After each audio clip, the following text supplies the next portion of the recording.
Hi, this is Naini Thaker. Welcome to Leadership Mantras with Forbes India. Joining us today are two global icons. One is, of course, Priyanka Chopra Jonas, who's an actor, investor, and the founder of Anomaly. Joining her today will be Falguni Nayar, who's the founder and CEO of Nykaa.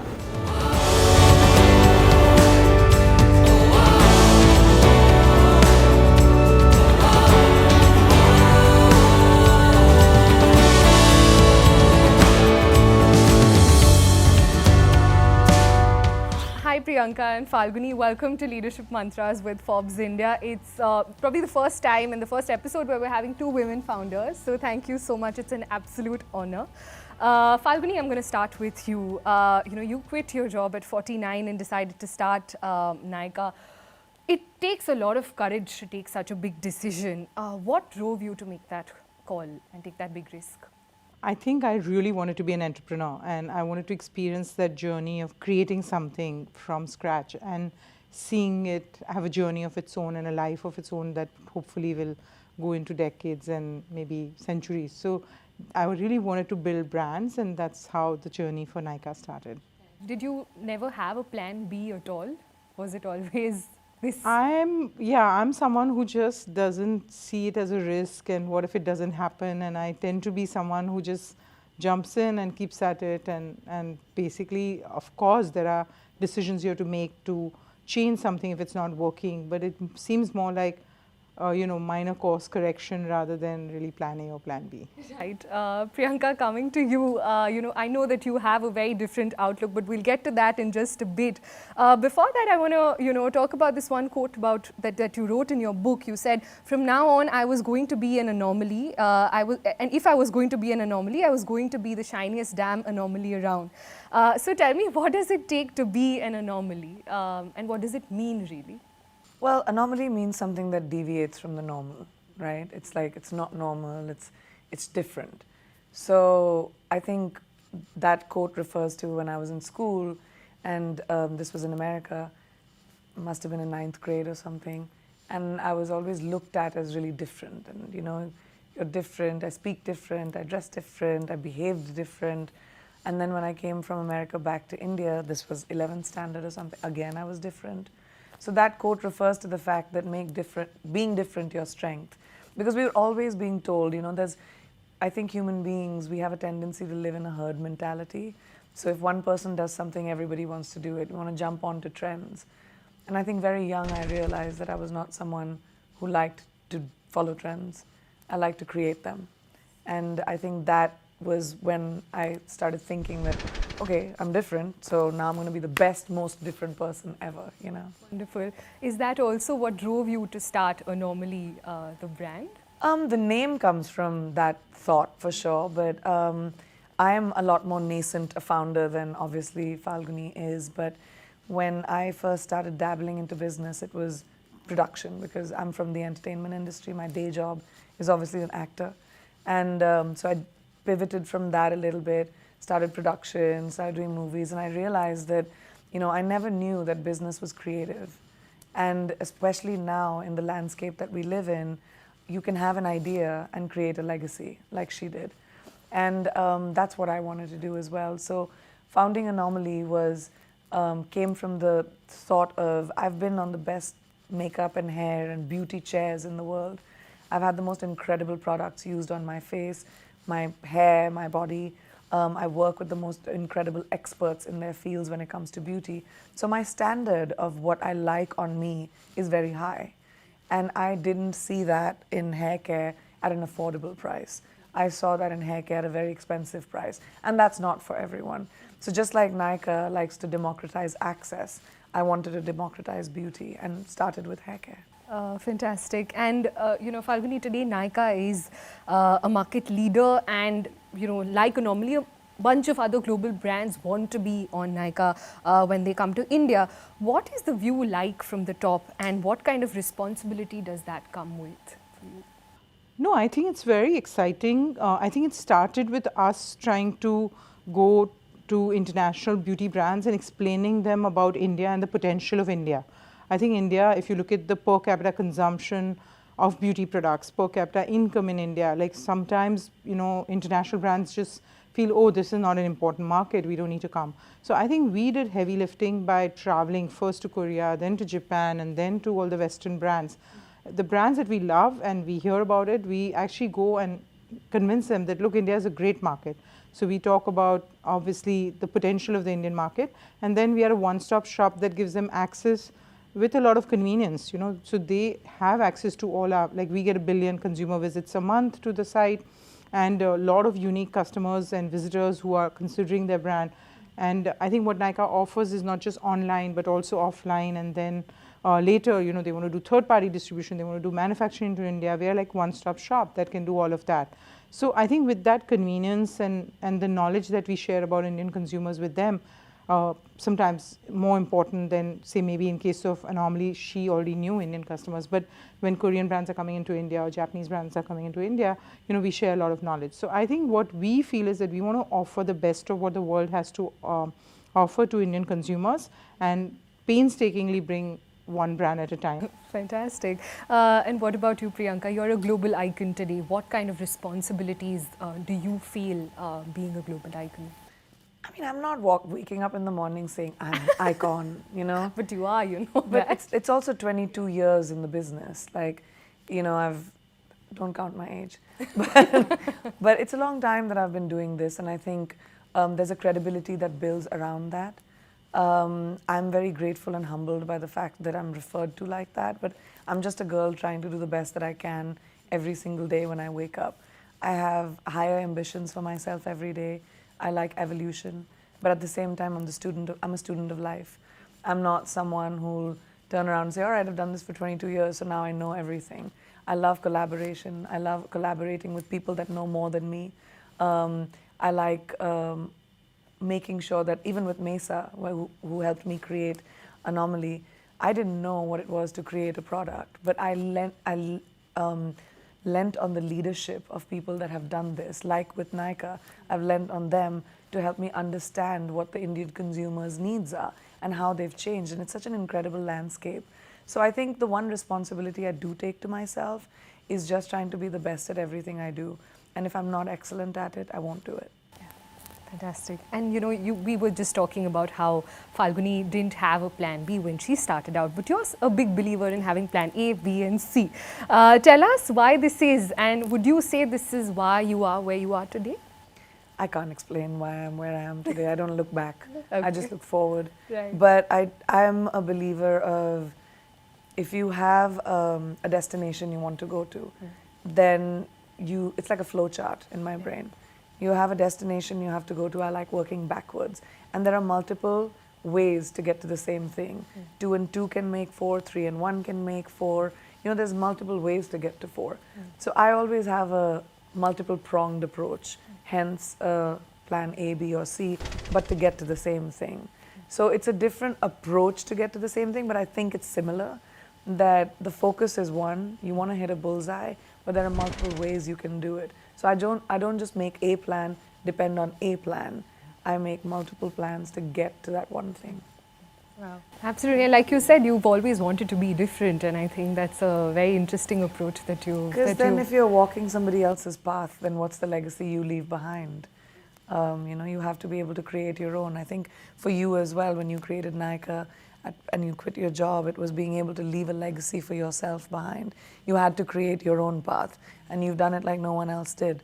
So the same thing is like when you want to create a path that's yours, where other people can say, oh my gosh, this is possible. The possibilities are endless. Like I think for both of us in our own different journeys, we've created and opened the mindset for the next generation to say, I can do more.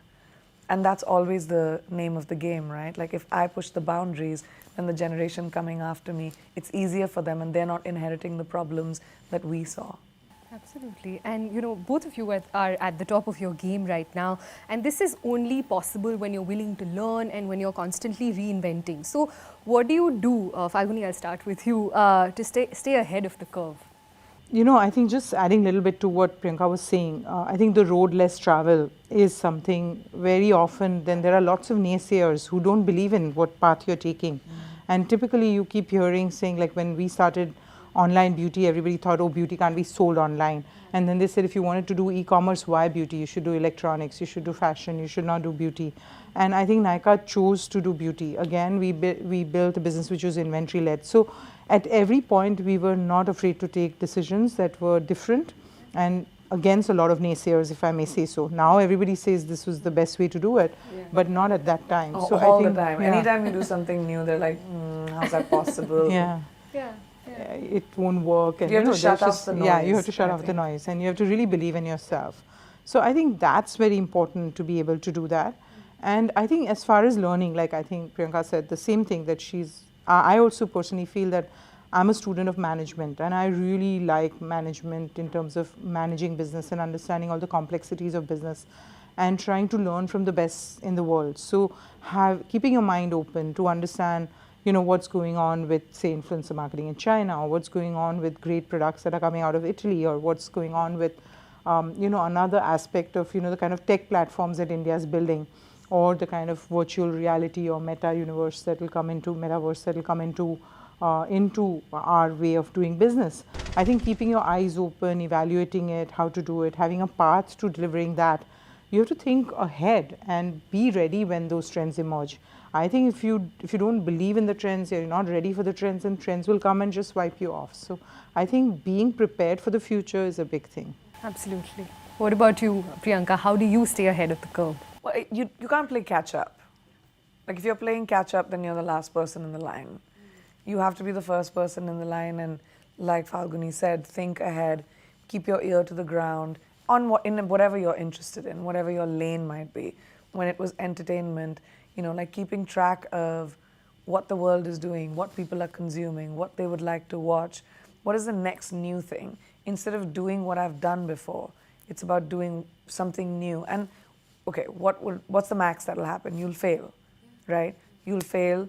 You'll be upset. You can eat a tub of ice cream, which I do when I'm upset. And then the next day, dust the dust off of yourself and say, all right, it's what you do after failure that defines a person. And failure is going to happen. So like, I take away the power of that. You will fail. There will be naysayers. There will be noise. There will be people who will say their versions and opinions of you. But that noise doesn't matter, because they're not sitting there paying your bills. They're not sitting there creating your lane. You have to do that for yourself. And in your opinion, what does it take to hold on to the crown in the face of competition and challenges? Falguni, if you can go first.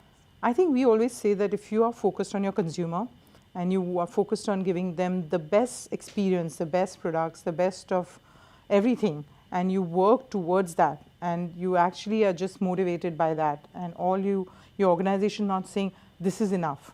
They're so motivated by delivering to the consumer that you keep working towards that. And for us, even our brand partners, we keep working towards delivering above and beyond. So it's not like this is enough. So once you bring that passion, then I feel you don't need to look left or right, because your consumers are taking you, you're focused on your consumers, and they're taking you way ahead of where competition could be. Yeah, absolutely. What about you, Priyanka? Does that also drive you as well?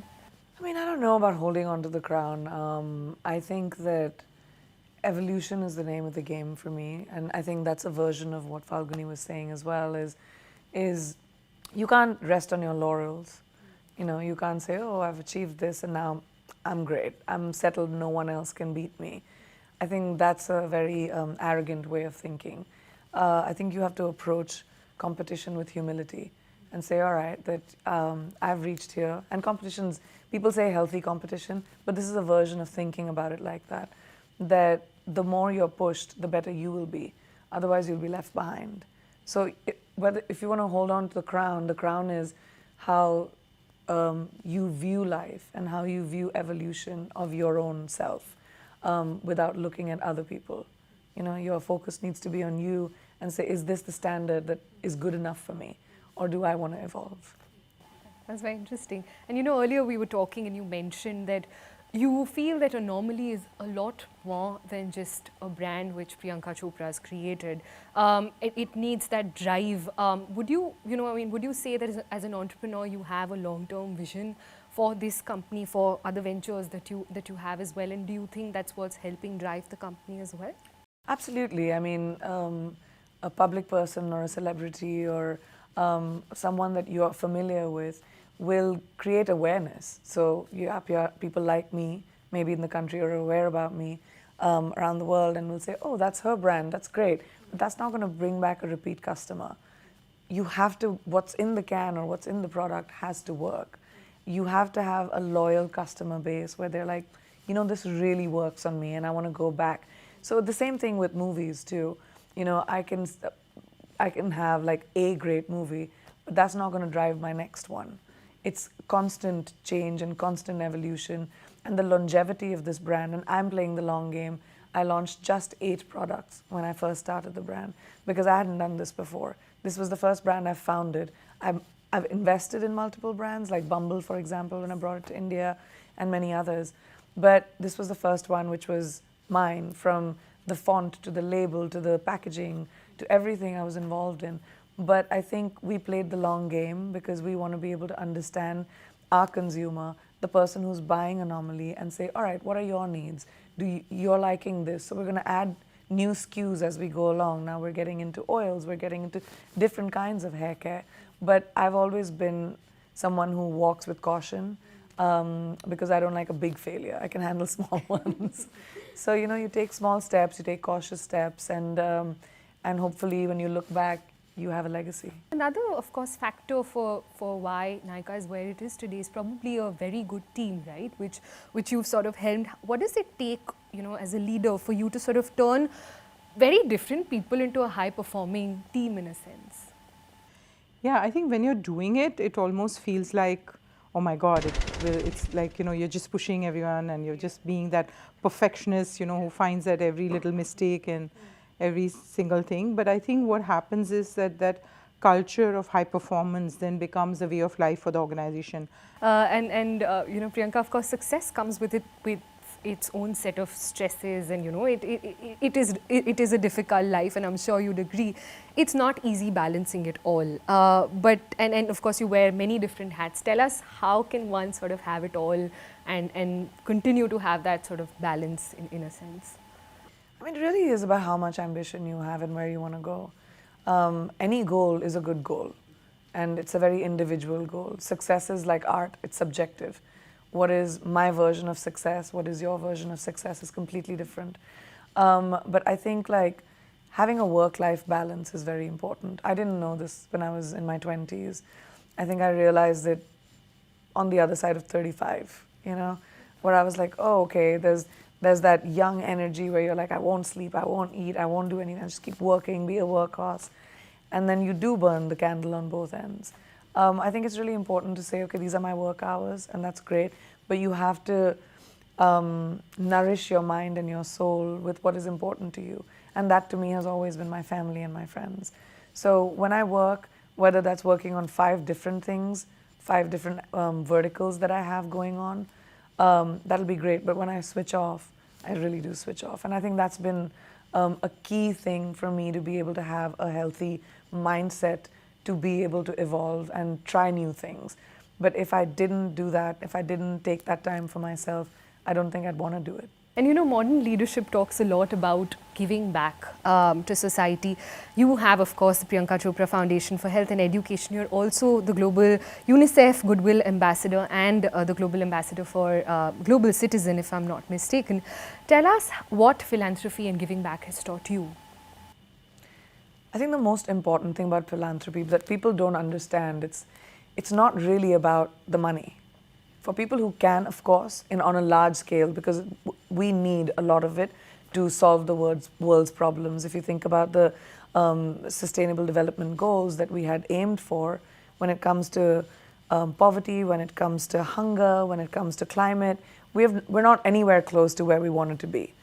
And we need that on a large scale. You need funding on a large scale, and that maybe obviously means the governments, it obviously means private sector. But philanthropy really starts from a mindset. I think it's a large word, but it's actually really simple. If you can change the life of one person, everyone, anywhere, no matter what position you're in life, somebody needs help.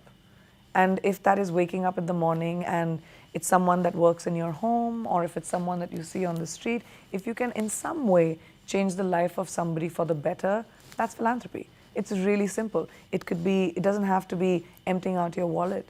It has to be about your time, your empathy, your compassion, your ability to see that this person hasn't eaten all day and they're working with me. You know what? Let's take a break.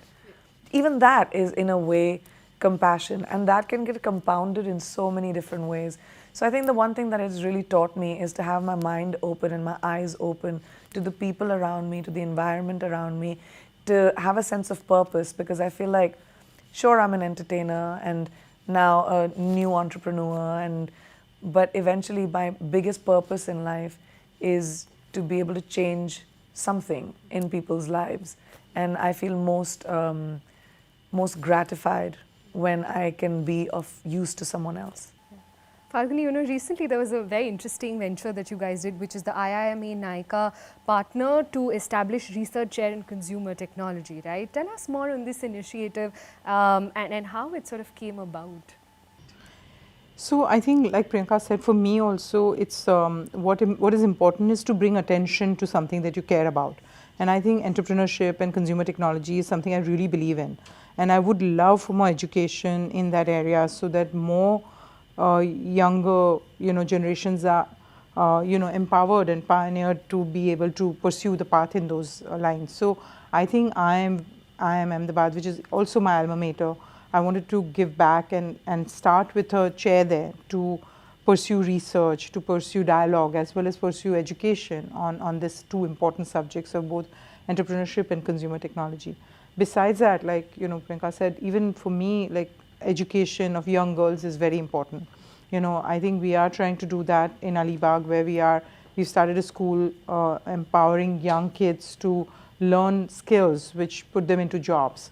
And like she said, even if it changes their life even little bit at a time, that itself makes a big difference. It's better than doing nothing. Wonderful. And you've both risen to the top of your fields right now. Both of you are global icons today.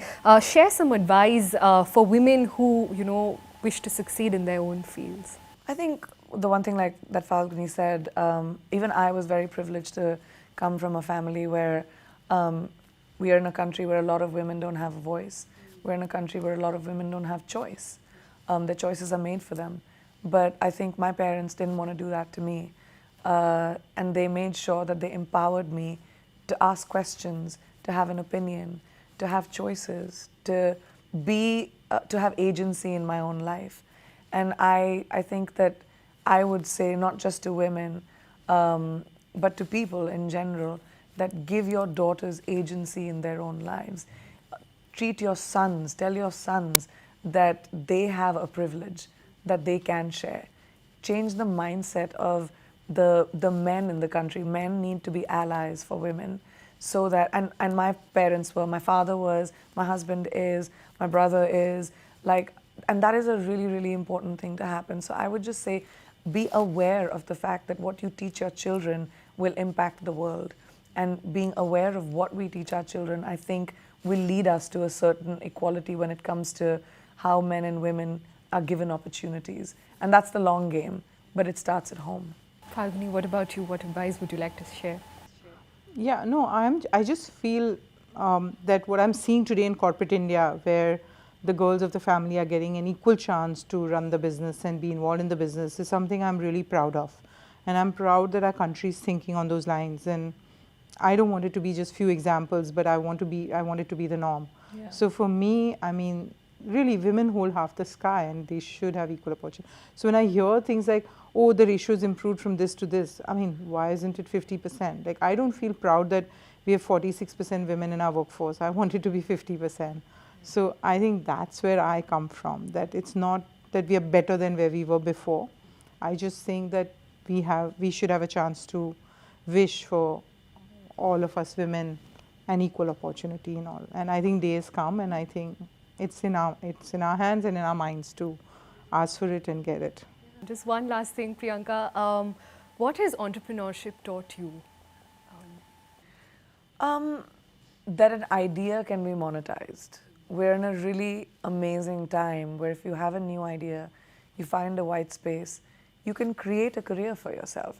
It's gone are the days when you have to be a doctor, lawyer, or an engineer. I came from a family where most of my family is doctors and engineers. but I chose a different path, and I had the complete and utmost support of my parents to be able to do it. My brother chose a different path, complete and utmost support. And I think like that's what entrepreneurship has taught me, because I've surrounded myself by people that have great ideas. Ideas are the currency of the present, not the currency of the future anymore. If you have an idea, work on it. Otherwise, someone else is going to do it. Falguni, what about you? What has it taught you? No, it's the same thing that, it was an idea and a belief that if beauty sells so much in the West and the East, why should India not be equally enthusiastic about beauty product consumption? And I used to joke in those early days that if I'm performing ballet, I know it's not New York, but God, let it at least be Mumbai and not Timbuktu. So I think, I think I'm a true believer in India and power of Indian people and their aspirations and how it's going to be a much better India. And I'm a big believer. I'm long and big believer in India, and I think it's India's day also has come. And I think today, I'm glad I bet on beauty, and today, we are being credited by really creating and building the industry to a point where it's really exciting for a lot of people to play in it. And I just want to continue doing that. And I think beauty is a long journey. The definitions of beauty also keep changing. Consumer keep changing. Yeah, consumer keeps changing. Sustainable beauty, wellness, longevity. I mean, these are all. I mean, just keep bringing great things to Indians, and I think Indians would be excited about those. So yeah. Wow, wonderful. I think this conversation can keep going. So I think we need to stop at some point. Thank you both so much. This was a fantastic conversation. Thank you, Priyanka, and thank you, Falguni, for your time. It's lovely speaking to both of you. Thank you.